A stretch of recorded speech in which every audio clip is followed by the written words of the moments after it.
Hi, guys, it's Carlo here. Thank you for listening to our latest episode. It's the support of our community like you that allows us to continue to grow and make this into something truly extraordinary. If you enjoyed today's episode and you would like to listen to it without the interruption of ads and maybe even experience some bonus content, I'd invite you to join us on our newly launched Patreon. And if maybe that's not something you can do right now, please consider liking, subscribing, sharing, and commenting on places like YouTube, Instagram, TikTok, LinkedIn, Facebook, all that good stuff. You'll find us under @Millennials and Community for pretty much all of those. Thank you again for listening, and we'll see you again soon. 1, 2, 3, 4. Welcome to InfoM.A.C, brought to you by the Millennials and Community Podcast. On this week's episode, Matt and Carlo mythbust the newly announced Alberta parental rights policies, discuss what you need to know and how it can affect you. If you would like to experience the full episode, please consider joining our Patreon. Thank you for being part of our community.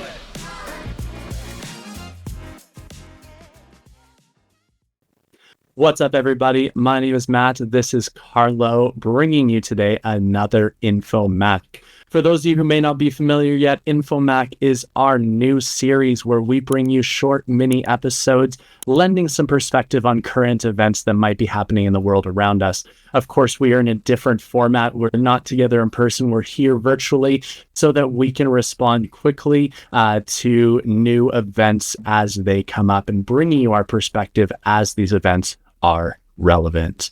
In today's InfoM.A.C, we are going to be discussing the recent announcement by the government of Alberta in their new introduction of policy related to parental rights. So we're going to be talking about what is in this policy, what the government has introduced and said, and then we're going to have some discussion around what actually this means for people in Alberta, what this implications of this policy, who would be affected by it, and we're going to look at questioning some of the assumptions that are made that kind of underpin this policy in and of itself. And then just like all of our InfoM.A.Cs, we're going to talk about how this could affect you and what you can do about it in the future. So, on February 1st, the government of Alberta tabled a new policy announcement, which they are calling the Parental Rights Policy under the tagline, Preserving Choice for Children and Youth. Now, right off the bat, this policy largely is about policies that are going to have an impact on people that identify as transgender. So, of course, there are a lot of opinions, a lot of feelings. This is a very complicated topic, and so I want to make sure that as we're bringing this information to you today, that there is as much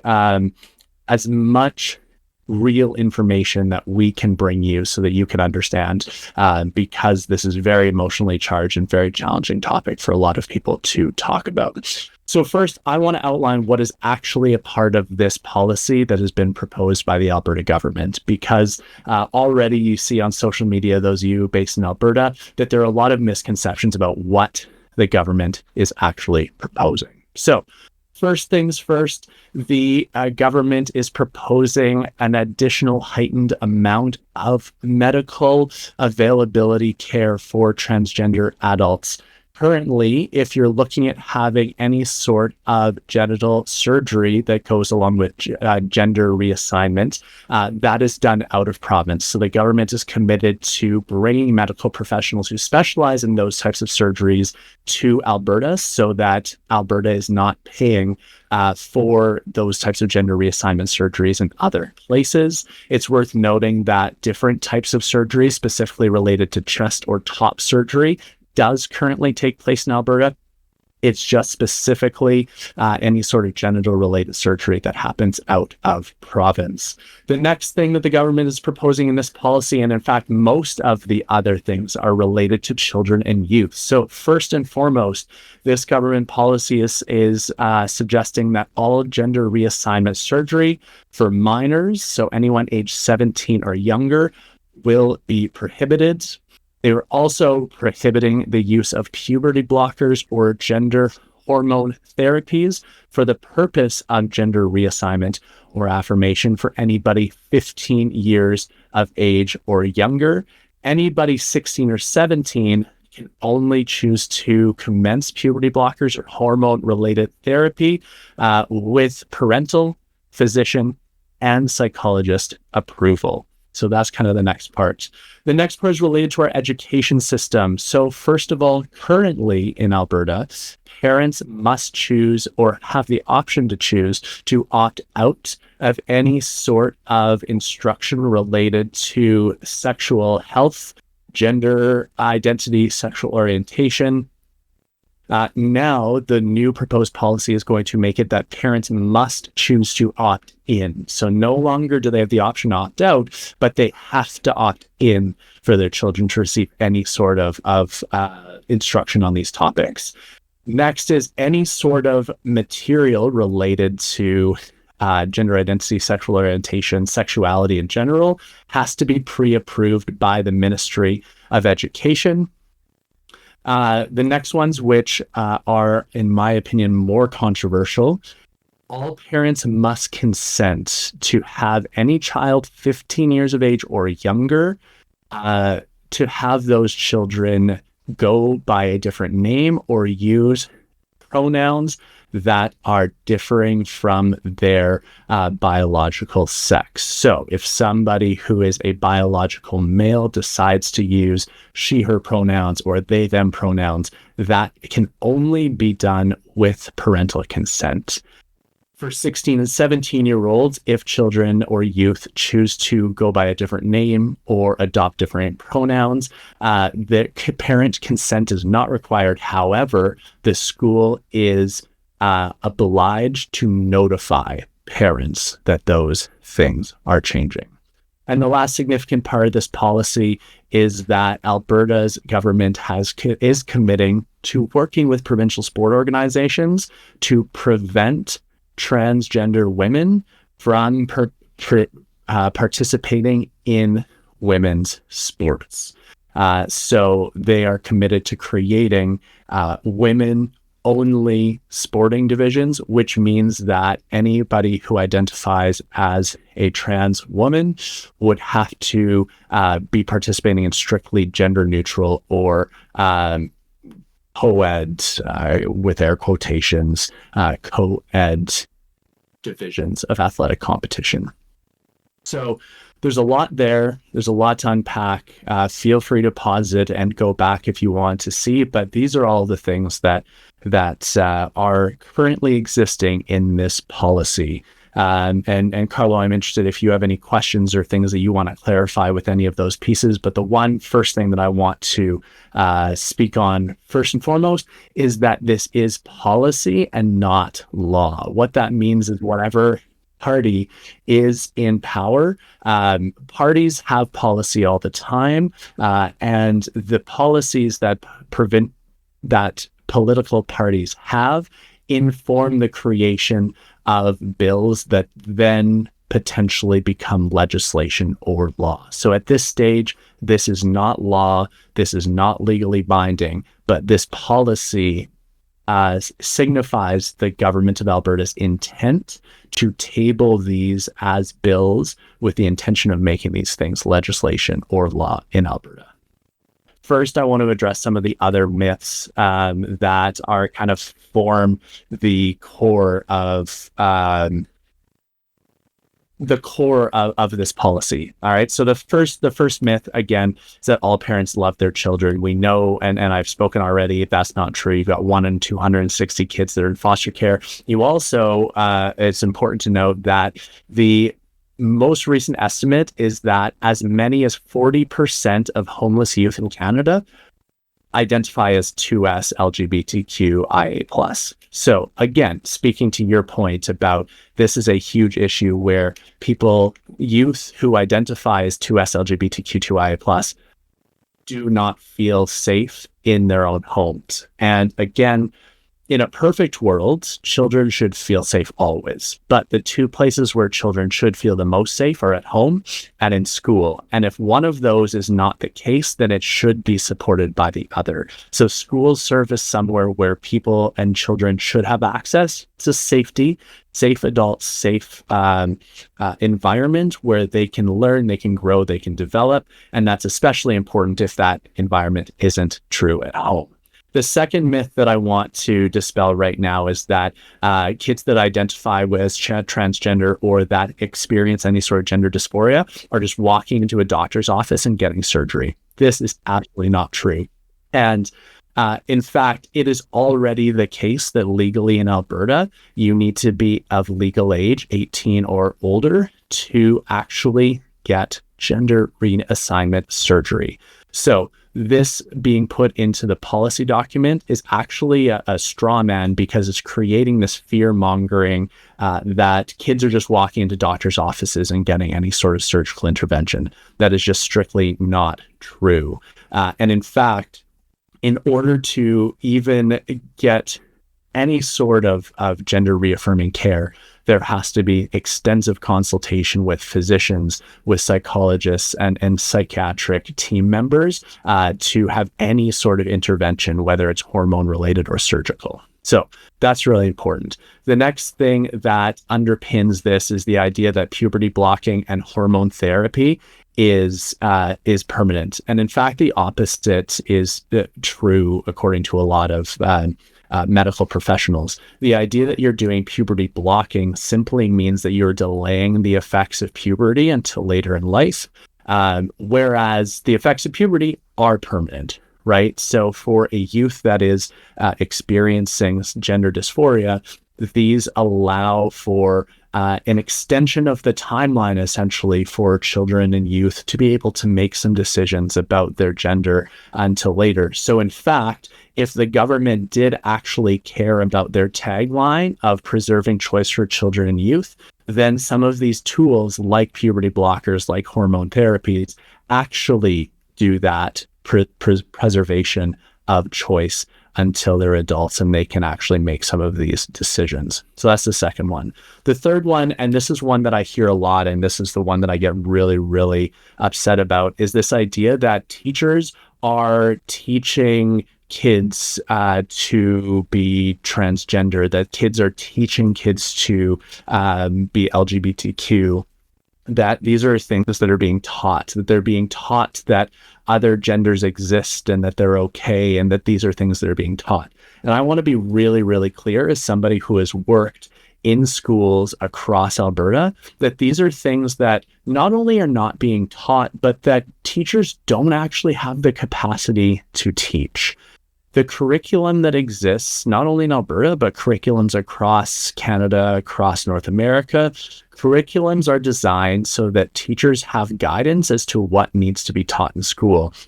And while this is happening, the amount of expectation on the amount of work that teachers need to do, whether it's facilitating extracurricular activities or marking or other engagement, continues to go up. And so what we're seeing is teachers are constantly placed in positions with less capacity to be able to teach. So the idea that teachers are arbitrarily teaching these things in school is completely not true. And in fact, there is no mention at all to gender or differing or multiple genders anywhere in the Alberta curriculum. And so the idea that these teachers are en masse going rogue and teaching things about these genders is just completely not true. And for anybody who doesn't agree with me on that, you're welcome to check out any of the health and life skills curriculum. They can be publicly found on the Alberta website. So that's kind of the next thing. And then again, I just want to reinforce one more time that this myth that all parents love their children. And if in fact it was true that all parents love their children, then these policies would not be needed. And that's just the bottom line. So to your question then, coming back, is what do we do if we don't actually have people who are transgender in our life? And so the first thing that I would say is that you probably have met someone, if they're an acquaintance or somebody maybe second or third degree connection who is transgender and you just don't know about it. And I think the most important thing that we need to remember is all people are people, and the fact that we don't explicitly know whether somebody in our life is transgender doesn't matter. What I also know is that all of us have children in our life. And what we need to understand is whether or not we have people in our life that we know about who are transgender, this matters to us because it means that our children are going to be going into a school where it is unsafe for certain children.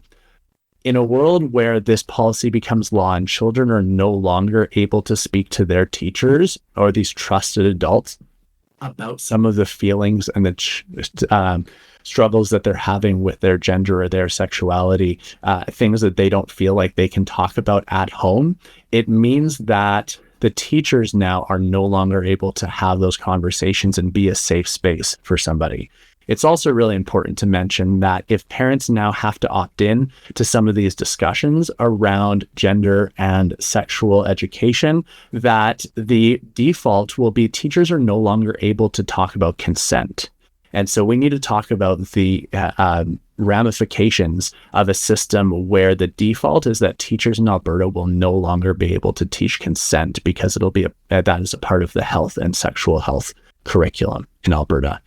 And more importantly, I think than that, even if you don't have a single child in your life, and so this part isn't resonating with you, all of us should be challenging a government who is publishing policy without consultation or based on flat out falsehoods and lies about what is the case. We should be able to live in a world where we can trust that our government is making decisions based on a fact, not based on opinion from people who are not trained to have an opinion on certain matters. And if the government is not going to consult with agencies like the Alberta Medical Association or the Alberta Teachers Association prior to publishing policy like this, then you as a citizen should be in a position to challenge your government on these things. For those people that are looking at this and they're going, well, what can I do? What can I learn more? How can I become involved in this if this is something that I want to become involved in? What is it that you would suggest for them that they can do kind of in the immediate and the long-term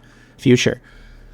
Yeah, so there's three things that you can do. The first thing that you can do is write to your MLA. I think that there are too few people who are involved in the in your civic responsibility or civic privileges, I suppose. And voting is not the only way that we as citizens, as constituents, can be a part of this work. So first of all, write to your MLA. Make sure that they understand how you feel about a topic, regardless of how you feel. Write to your MLA. The second thing is if you feel strongly that this is policy that will endanger kids, which is something that I strongly feel it will, then make your voice heard. Attend all the numerous events and rallies that are going to be happening and continue to happen, I'm sure, for the months to come. And third, and I think most importantly, especially if you're uncomfortable or unwilling to do one of the first two things I mentioned, have conversations with people. There are so many people in my life that are well-intentioned, but they don't have access to or have not pursued the information that I've shared today. And so these myths are things that they might hold true. They might believe that teachers are out here teaching kids that they should all go and become drag queens. They might hold to these myths that kids can walk into a doctor's office and get surgery after one conversation or without their parents' knowledge, right? These are things that they may sound ridiculous, but these are things that people actually believe. And so by having conversations, kind conversations with the people in your life, you can help debunk some of these myths and help to eliminate some of the fear mongering. Because when you understand the reality of what's actually happening in these situations, you understand pretty quickly how ludicrous a policy like this is. But if you don't recognize that those things are not in fact facts, then it's easier to understand that a government might want to put these things into place. But I wanted to leave everyone with this idea that what sort of background, education, pre-screening do most parents have to become parents? And the answer is nothing. The answer is that you, at least in terms of traditional childbirth, you were smart enough to have sex. And that is your single qualification for being a parent. Whereas in Alberta, you have to have gone to school for sometimes 4 years, most often 6+ years to become a school teacher. And you need a hell of a lot more education than that to be a doctor, especially if you're specializing in something like psychiatric medicine or any sort of surgeon. And so I want us to be really, really clear that while parents have and should have a vested interest in the well-being of their children, that the opinion of a parent is not equivalent to the professional and educated opinion of professionals who have studied in terms of being able to discern what is medically best for the development of children, youth, and medical advice for adults. Yeah, I think that's a great point. We are over time here, and I'm okay with that, just purely for the passion that I see you expressing right now. So as we kind of close off here, is there any final thought that you want to give, or do you think you've said it already? The final thought that I want to give is that all humans are humans, and that there is no such thing as black and white answers and solutions. And I want you to imagine what it would feel like to wake up and feel different. And then I want you to imagine how much harder it'd be to wake up, feel different, and then have a government tell you that you are not entitled to any sort of support to validate or care for you in the ways in which you feel different. And I want you to imagine what that would feel like. And that's the only thing that I would like to leave everyone with today. Thank you for that. So at this point, guys, we want to thank you for joining us for this episode of InfoM.A.C. You can hear the passion and the urgency in Matt's voice. So we encourage you to engage with us, ask the questions that you have. We're going to do the best to answer them. We're going to get you the necessary links and information that you can get to form your own opinions. And we just want to encourage everybody that's listening today that if you felt passionately about anything that we talked about, share it with someone that you know, and let's raise awareness so that people that need our support can have our support, because this podcast in general is entirely about being there and helping our communities grow, and our kids, no matter how they identify, are part of our communities, and they deserve every level of support that we can give them. So thank you guys so much. Signing off. Have a great day, guys. Thanks, everyone.